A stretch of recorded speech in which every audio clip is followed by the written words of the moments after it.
Et Augustin Saillard est avec nous. Bonsoir Augustin. Bonsoir François. Fondateur de OVNI, qui est un fonds. C'est ça. Un nouveau fonds. Et il va falloir que tu nous en parles quand même. Ça s'appelle OVNI Capital. Qu'est-ce que c'est que ce fonds ? Ok, alors on annonce aujourd'hui donc le premier closing de OVNI. Aujourd'hui. Ouais, c'est ça. Parfait. On exclut aujourd'hui. Premier closing de notre fonds de 50 millions d'euros. On annonce un closing de 15. C'est un fonds de seed. Donc on investit dans des sociétés qui sont au tout début de leurs produits. C'est ça. On va investir entre des embryons de start-up, quoi. C'est ça. Qui ont un produit, qui ont un peu de chiffres. Ouais. On investit entre 250 000 euros et 2 millions d'euros.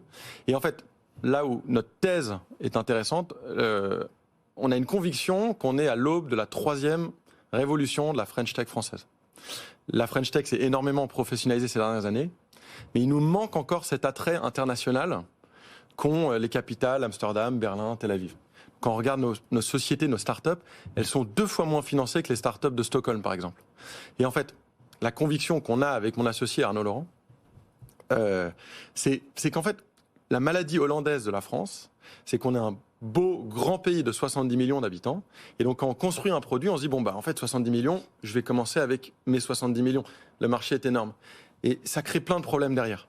Parce qu'au moment où il faut s'exporter, en fait, on a un produit très français. Il faut voir tout de suite international. Et le départ. La beauté, en fait, des Pays-Bas, de la Suède, de l'Israël, sont des tout petits pays. En fait, ils pensent même pas pour leur pays local. Ouais. Ils construisent global. Et une autre règle, on a une langue qui est ultra populaire dans le monde. En fait, donc, on se dit, on peut trouver suffisamment de product designers, de développeurs qui parlent français.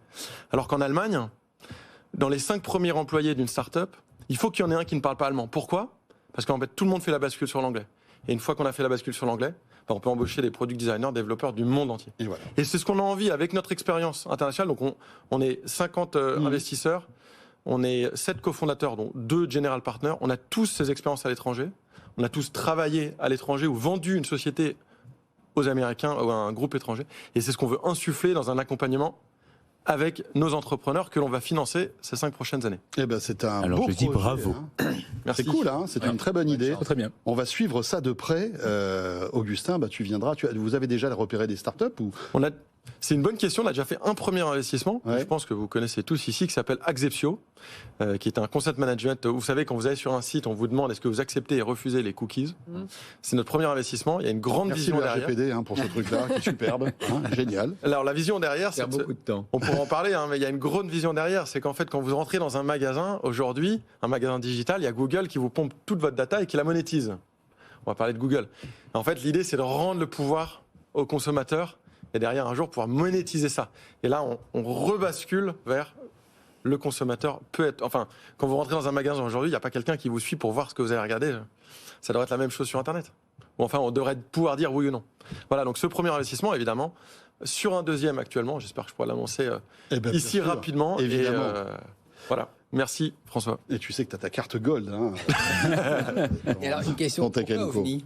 OVNI, c'est une bonne question. Tout le monde ne la pose pas. En fait, quand on a été entrepreneur, c'est un métier qui est tellement fou qu'il faut être un OVNI pour devenir entrepreneur. Et donc, c'est un peu une manière de dire, nous, on n'est pas vraiment des ovnis, mais en tout cas, on veut financer des ovnis. Ouais, on vous comprend. On comprend les ovnis. En fait. On comprend les ovnis, voilà. Nous, on est les astronautes et on cherche l'ovni. Top, Augustin. Tu nous tiendras, puisque tu viens souvent débriefer l'actu, tu nous tiendras au courant de l'évolution d'OVNI Capital.